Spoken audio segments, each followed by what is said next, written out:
Well, hello everyone. Thank you for stopping by and welcome to the Vintage Sanctuary. I am honored that you are here. Would like to talk about ink saturation on vintage cards. Is it possible to over ink it? Without further ado, let's take a look at a couple of examples. All right, we will start with the 1941 Playball Tommy Henrik.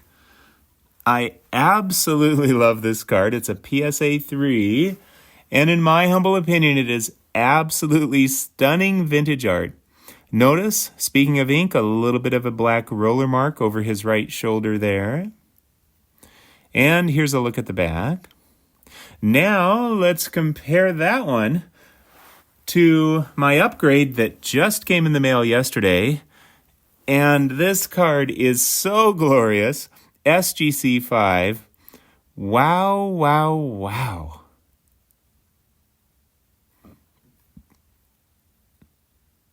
Let's compare the two. Now, I absolutely love both these cards. Some collectors would prefer, I think, the one on the left. They would look at the one on the right and say it looks unnatural or he looks sunburned. And others would prefer the one on the right, saying the one on the left, maybe going so far as to say Henrik kind of looks anemic, or to say that the one on the right with that extra ink saturation just really pops and really enhances the eye appeal. So what's the verdict? Well, beauty is in the eyes of the beholder, so each collector has to decide what they like. Now to me, I absolutely love both these cards. However, for me, it's almost impossible to overdo the ink saturation. To me, that extra ink saturation just really causes this card to just pop with rich, vivid color and just enhances its eye appeal as a compact form of vintage art. So yeah, I love them both, but the one on the right, to me, is enhanced. It's even better because of that richer, vivid presentation made possible by a greater ink saturation. All right, let's move on to example number 2. The Yogi Berra, the 1952 Topps Yogi Berra.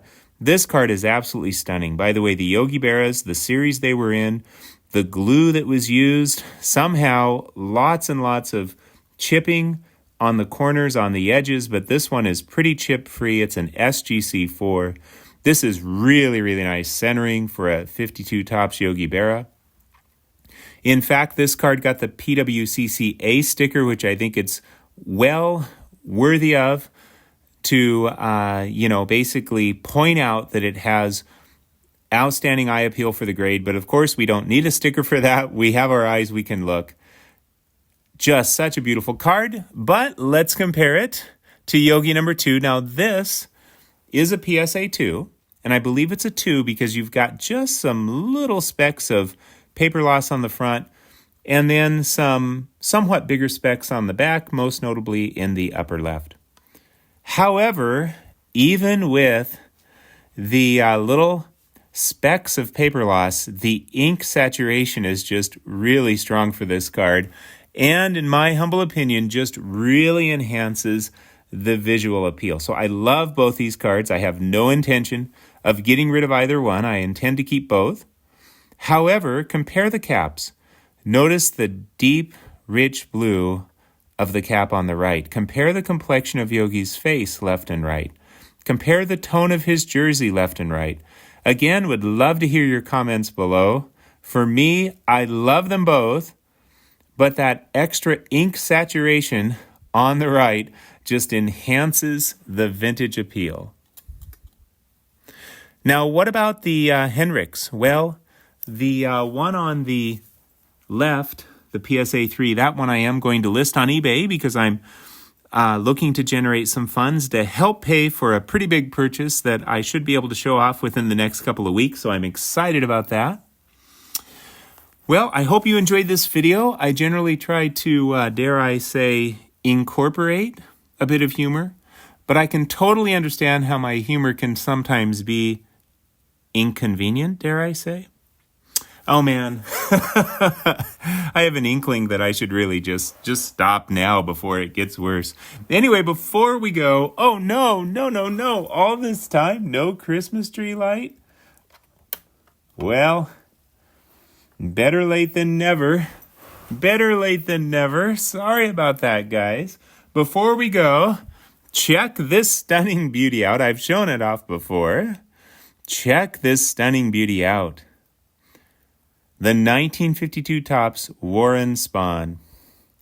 All right, why am I showing this card? Notice the black edge. Notice the ink saturation on the black edge, so much so that on the top edge, it's just spilling over. And, I'm totally cool with that. I generally don't care if the ink spills over. I mean, I wouldn't want black splotches all over the place, so I guess there's a limit. But that spillage of ink on the top edge there of the border, I do not mind that at all, because that is a sign of a stronger ink saturation that generally just leads to this rich, stunning visual appeal that just enhances the card as vintage art. This is exactly what the Founding Fathers had in mind when they said, give me liberty and give me extra ink. Thank you, everyone, for sharing in my joy. Sorry about that lack of light for a while. I hope you had a wonderful and peaceful time in the Vintage Sanctuary. Take care, my friends. Oh no, Hendrix down.